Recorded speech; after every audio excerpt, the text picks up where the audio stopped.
Hello, good morning everyone. पिछले 3 lecture video में हम लोग मेंसुरेशन के टॉपिक को, हर एक टॉपिक को क्लियर किए हैं और आज मेंसुरेशन के ही बेसिस पे हम लोग कुछ क्वेश्चंस किया करेंगे। ठीक है, कुछ फिगर बेस्ड क्वेश्चन होगा, कुछ नॉर्मल क्वेश्चन होगा। चलिए तो शुरू करते हैं। सबसे पहला क्वेश्चन है मेरे पास ये। इस क्वेश्चन में कह रहा है, आप लोग को फिगर में अच्छे ढंग से दिख भी रहा होगा। ठीक है, A B C are the centres of circle of each radius 1 metre. क्या कह रहा है कि ये 3 सर्किल दिया गया है। ठीक है, अब तीनों सर्किल का रेडियस कुछ इस तरह से है कि यहाँ पे फर्स्ट सर्किल का सेंटर, यहाँ पे ए, इसका बी और इसका सी। ठीक है, कह रहे हैं कि सारे ये जो भी रेडियस है इसका ये 1 मीटर। ठीक है, हर एक सर्किल का जो रेडियस है वो है 1 मीटर कुछ। ठीक है, अब यहाँ पे हम लोग को बोल रहा है कि area of the shaded region निकालने के लिए area of the shaded region क्या होगा। जैसा कि आप लोग को फिगर से यहाँ पे स्पष्ट होगा कि ये कुछ एक इक्विलेटरल ट्रायंगल है। ठीक है, तो आइए शुरू करते हैं। और ये यहाँ पे एक चीज यहाँ पे ये भी शुरू कि ये यहाँ पे थीटा का जो मेजर है वो है 60 डिग्री। ठीक है, तो इसमें अब हम लोग एरिया ऑफ ट्रायंगल को भी इंक्लूड करेंगे और सेक्टर को भी। ठीक है, तो आइए देखते हैं। एरिया ऑफ ईच सेक्टर का एरिया क्या होगा, तो pi are square theta by 360 degree होगा। ठीक है, हम लोग को पता है कि area of sector equal to होता है pi are square theta by 360। ठीक है, अब यहां देखिए पाई का वैल्यू होता है कितना 22/7, आर कितना हो जाएगा मेरा 1 × 1। ठीक है, थीटा कितना है मेरे पास 60 डिग्री और नीचे में आ जाएगा 360 डिग्री। 60 से 60 कैंसिल 6 टाइम्स में। ठीक है, नेक्स्ट अब तो कुछ कटने वाला नहीं है। ठीक, 2 3 जा 2 से फिर 11 टाइम्स है ना, तो 11 बाई कितना आएगा नीचे 21। ठीक, नेक्स्ट एरिया ऑफ सेक्टर को फाइंड करने के बाद हम लोग फाइंड करेंगे एरिया ऑफ इक्विलेटरल ट्रायंगल, क्योंकि ये इक्विलेटरल ट्रायंगल का है केस। तो यहां पे देखते हैं area of equilateral triangle. Area of equilateral triangle क्या होता है, root under 3/4 a square, root under 3/4 a, where a means sides. तो ये इक्विलेटरल ट्रायंगल का साइड्स कितना हो जाएगा, ऊपर से यहां तक 1 मीटर, फिर नीचे का भी 1 मीटर, मतलब 1 + 1 = 2। तो 2 × 2, 2 2 जा 4, इससे ये कैंसिल आउट हो गया। ठीक है, एरिया ऑफ इक्विलेटरल ट्रायंगल आएगा रूट अंडर 3 मीटर स्क्वायर और ये भी होगा मेरा मीटर स्क्वायर। ठीक है, तो ये हो गया मेरा सेक्टर का और ये हो गया मेरा ट्रायंगल का। अब बोल रहा है हमको यहाँ पे area of shaded reason find करने के लिए। ओके, तो आइए देखते हैं एरिया ऑफ शेडेड रीजन क्या होगा। Area of shaded region, area of shaded region equals to क्या होगा, तो बड़ा यहाँ पे ट्रायंगल है ना, ट्रायंगल के एरिया को हम लोग यहाँ पे क्या करेंगे, सेक्टर से यहाँ पे फाइंड ये कर देंगे, सबट्रैक्ट। ठीक है, अच्छा यहाँ एरिया ऑफ ईच सेक्टर का है ये ना, तो 3 सेक्टर है मेरे पास इस तरह से 1 2 3, तो तीनों का फाइंड करने के लिए हम लोग यहाँ पे 3 से मल्टीप्लाई भी करना होगा ना, तो 11/7 हो जाएगा। ठीक है, metre square. Area of shaded region यहाँ पे अब क्या होगा, ठीक है, यहाँ पे नहीं दिख रहा है कोई बात नहीं, इसको जरा सा हम लोग ऊपर में। Area of shaded region, area of triangle, area of triangle कितना है मेरा 203 माइनस 3 सेक्टर रीजन, सॉरी वहां पे 3 सेक्टर का क्या होगा 11/7, 11/7 √3 का वैल्यू कितना होता है 1.732, ठीक है 1.73। यहाँ पे 11/7 का वैल्यू कितना होगा 7 1 जा 7 4 0 7 5 जा 7 5 जा 35, फिर 5 0 7 7 जा, इन दोनों को फिर हम लोग सब्ट्रैक्ट करेंगे 1.73 1.57, 6 यहाँ पे 6 से 5 गया 1 और फिर यहाँ पे हो जाएगा 0.16 metre square approx, 0.16 metre square approx हम लोग का यहाँ पे इसका आंसर आएगा। ओके, आई होप आप सब लोग समझ रहे होंगे। ये 3 सेक्टर दिया हुआ था तो 3 सेक्टर का सारे का यहाँ पे फाइंड कर लिए, वो 11/7 मीटर स्क्वायर आएगा। और ये एरिया ऑफ इक्विलेटरल ट्रायंगल का यहाँ पे केस है, तो एरिया ऑफ इक्विलेटरल ट्रायंगल निकालेंगे, देन फिर दोनों को सब्ट्रैक्ट करेंगे जो आएगा 0.16। चलिए नेक्स्ट क्वेश्चन की ओर हम लोग बढ़ते हैं। सारे बच्चे इसको नोट करेंगे पॉज करके।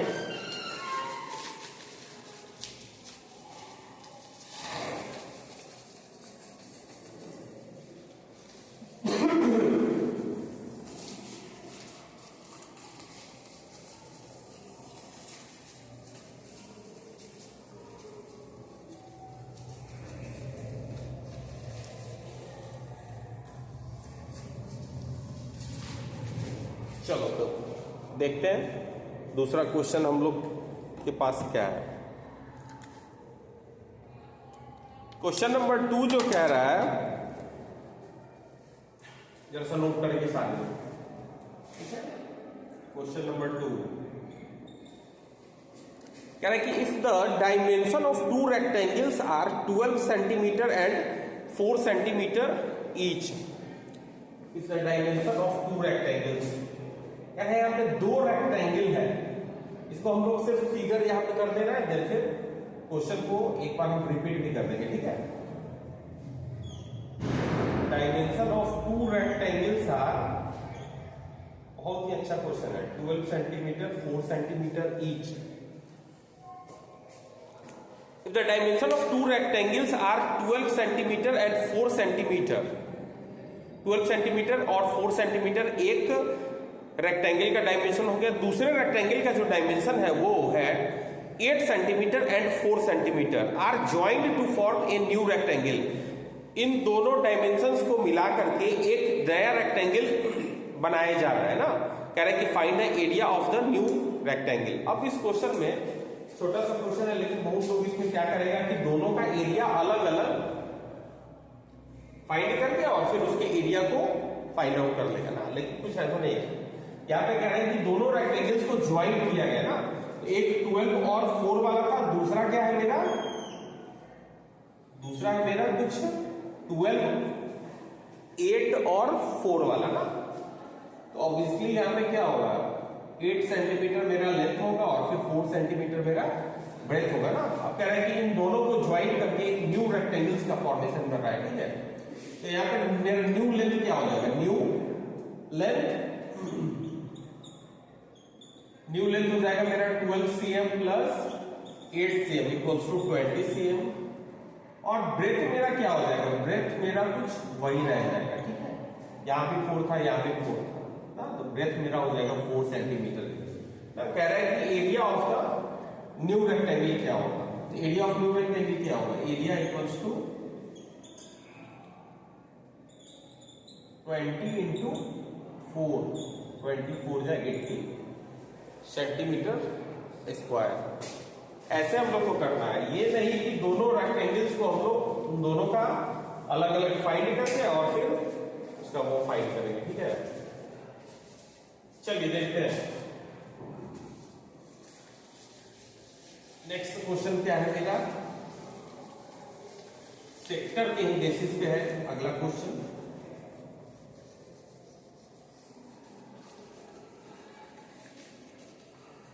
पहले सारे लोग क्वेश्चन को नोट डाउन करेंगे, देन फिर उसका सॉल्यूशन करने की कोशिश करेंगे।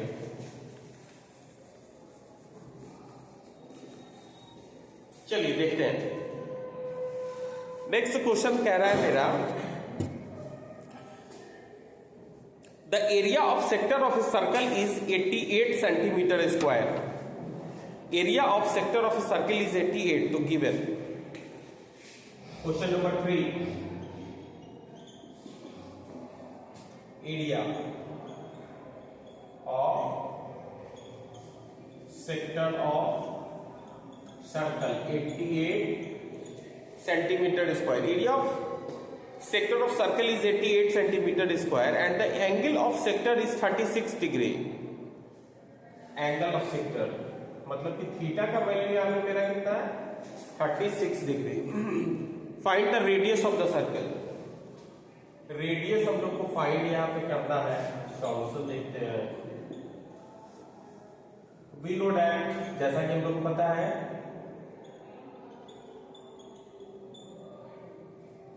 जैसा कि हम लोग को पता है क्या होता है area of sector of a circle. Area of sector of और circle equals to pi are square theta by 360 degree ना। Area of sector of circle मेरे पास यहां पे कितना दिया है 88, ठीक है। पाई का वैल्यू क्या होता है 22/7। आर को हम लोग आर स्क्वायर ही रहने देते हैं। थीटा का यहाँ पे वैल्यू कितना है 36। नीचे में कितना होगा यहाँ पे 360। 30 यहाँ पे 10 टाइम्स में कटेगा ना। अब यह देखिए, ऊपर जब भी कभी भी बीच में इक्वल्स टू का साइन हो ऊपर, और सिर्फ मल्टीप्लीकेशन का केस हो ना दोनों साइड, तो इससे ये कैंसिल हो जाएगा ना। 22 4 जा, ठीक है। नेक्स्ट मेरे पास क्या बचेगा 4, और नीचे से आएगा यहाँ पे 7 × 10 इक्वल्स टू ऊपर में यहाँ क्या बचेगा आर स्क्वायर ना। आर स्क्वायर इक्वल्स टू हम लोग क्या लिखेंगे 4 × 70। आर का वैल्यू क्या होगा यहाँ पे, आर का वैल्यू फाइंड करने के लिए यहाँ पे हम लोग ये करेंगे ना 4 × 70। आर का फिर वैल्यू क्या हो जाएगा 4 में से मेरा 2 निकलेगा और फिर ये नीचे √170। ओके, तो आर का वैल्यू क्या होगा 2√170। आई होप आप लोग को आ रहा होगा समझ में, ठीक है। चलिए नेक्स्ट क्वेश्चन हम लोग देखते हैं। एरिया ऑफ सेक्टर से ही रिलेटेड है।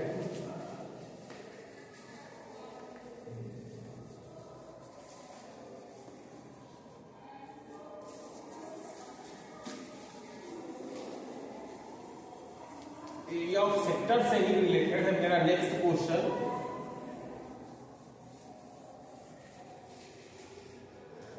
नेक्स्ट क्वेश्चन क्या कह रहा है कि the area of sector of a circle having radius 14 centimetre. तो इसमें रेडियस ही दिया है। क्वेश्चन नंबर 4, गिवन जो कुछ भी दिया है उसको पहले लिखना है। Given radius equals to 14 centimetre. Area of sector of circle having radius 14 centimetre is इतना। एरिया ऑफ सेक्टर मेरे पास कितना है यहाँ पे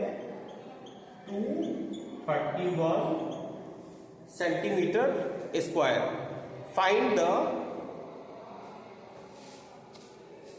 the degree measure of the corresponding central angle. यहां पे क्या कह रहा है कि ये जो अगर मेरा सर्कल जो है और इसका ये मेरा अगर रेडियस है 14 सेंटीमीटर और इसका एरिया है 231, कह रहा है कि यहाँ पे थीटा का वैल्यू क्या होगा ना, मतलब कि वहां पे कितने डिग्री का एंगल्स का फॉर्मेशन हो रहा है। चलिए इसका सॉल्यूशन देखिए। इसमें भी हम लोग वही फॉर्मूला का यूज करेंगे। Area of sector of circle, area of sector of a circle equals to pi are square theta by 360। ठीक है, एरिया ऑफ सेक्टर कितना दिया 231,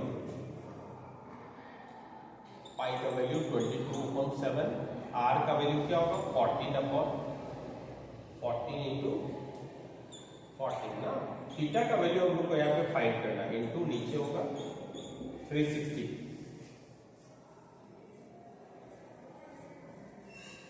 अब यहाँ पे देखो, यहाँ पे कुछ कटेगा तो 11 से ये कटेगा, 11 2 जा 22, 11 2 जा 22, 1 1, ये इससे कट गया, 7 3 जा 21, 7 2 जा, इससे ये कट जाएगा, ठीक है। नेक्स्ट और भी कुछ कटेगा यहाँ पे, अब यहाँ पे 7 से ये 2 टाइम्स कटेगा ना, चलो यहाँ पे और भी कुछ कटेगा यहाँ पे, तो 2 2 जा 4, 4 इंटू 9 टाइम्स 90 ना, 94 जा, ठीक है। इससे ये फिर कटेगा कितना, 45 टाइम्स। और भी कुछ कटने वाला है, थीटा का वैल्यू यहाँ पे मेरा कितना आ जाएगा, 3 इंटू 45, ठीक है, 40 320 135, ठीक है।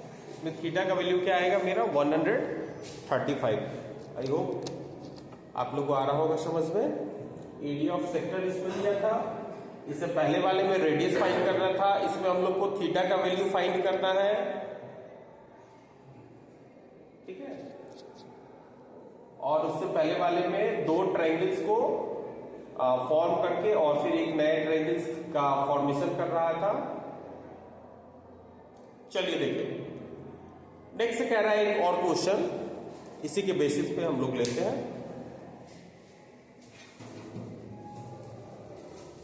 चलिए तो रफ करते हैं।